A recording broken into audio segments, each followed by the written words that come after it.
So we talked about this before, and I want to revisit it because it is a fascinating story about some of the tendencies that you had as a child that were entrepreneurial, that started to kind of make its way out. You knew there was something there, and then, as you said, it kind of really clicked when you were in the Navy of seeing someone else in a position thinking, oh, I could do that. But what was it when you were a kid that started to kind of rear its head? I found out that if I'm intrinsically motivated, I go into this another realm of reality. I can get it done. I put insecurity to the side. Any apprehensions, any reservations fall by the wayside. That's the first thing that I realized. Intrinsic motivation is very important to getting your goals done. Another thing I recognized with that, I'm a pretty good leader of others. And I would gather my childhood friends. I would say, you know what?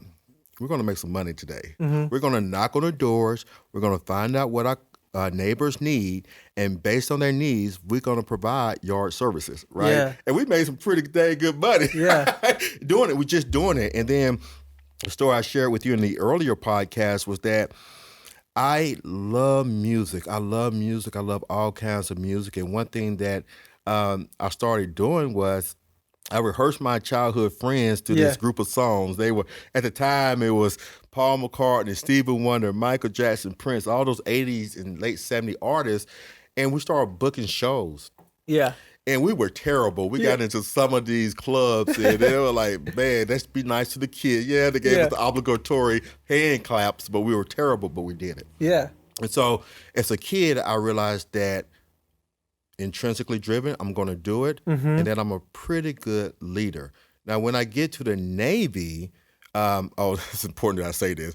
I'm not self-proclaiming that I'm a good leader. That's just the feedback that's given to me. I was just like, hey, that's very presumptuous of you. And I know you said this earlier, but that was something that was identified by this individual who first invited you to this mysterious naval project that you were thinking, what is going on here? But yeah, good clarification. Yeah. I know you weren't self-proclaiming that, but I also see you as a very gifted leader. So thank you. That means a lot coming from you.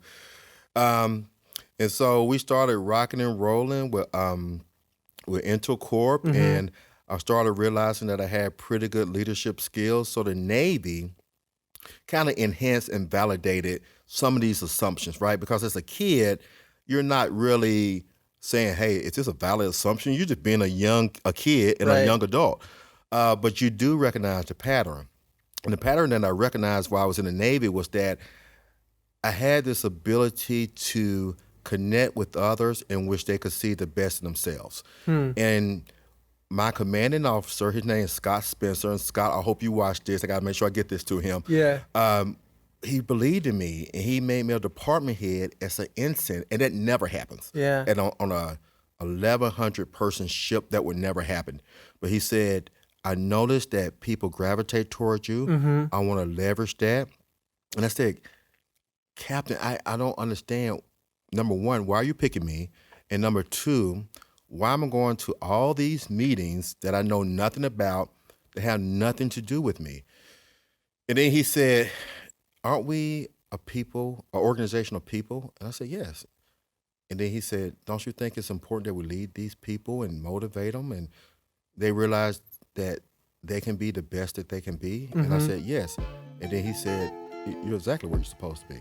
Yeah. Isn't that a nice way to say that? Yeah, that's awesome. And so that really developed me. And that the biggest thing I got out of that is own your gift. Yeah.